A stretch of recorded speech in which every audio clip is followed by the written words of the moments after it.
गांव के छोटे से एक लड़के का नाम अर्जुन था। अर्जुन एक साधु आत्मा का भक्त था। उसे जीवन में सबसे बड़ा लक्ष्य मिला था, अपनी आत्मा को पूर्णता और शांति में लाना। अर्जुन का जीवन गांव में संयम और नियमों के साथ बीत रहा था।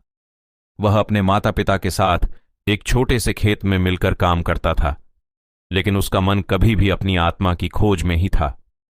एक दिन गांव में एक विद्वान साधु आया। अर्जुन ने उससे मिलकर अपने संदेहों और उत्सुकता को साझा किया। साधु ने उसे एक खास ध्यान धारित करने का उपदेश दिया और उसे आत्मा की खोज में सहारा देने का आह्वान किया।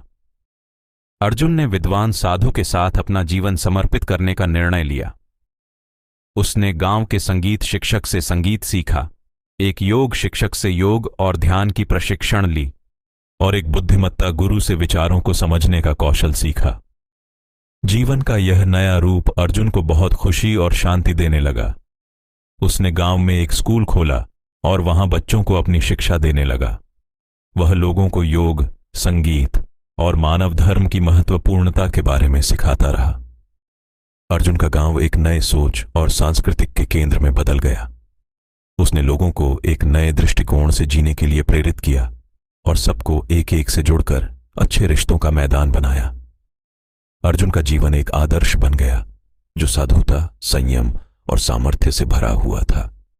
उसने नहीं सिर्फ अपने आत्मा को पूर्णता में पहुंचाया, बल्कि उसने अपने आसपास के समाज को भी प्रेरित किया और उसे सुख शांति की दिशा में बदल दिया।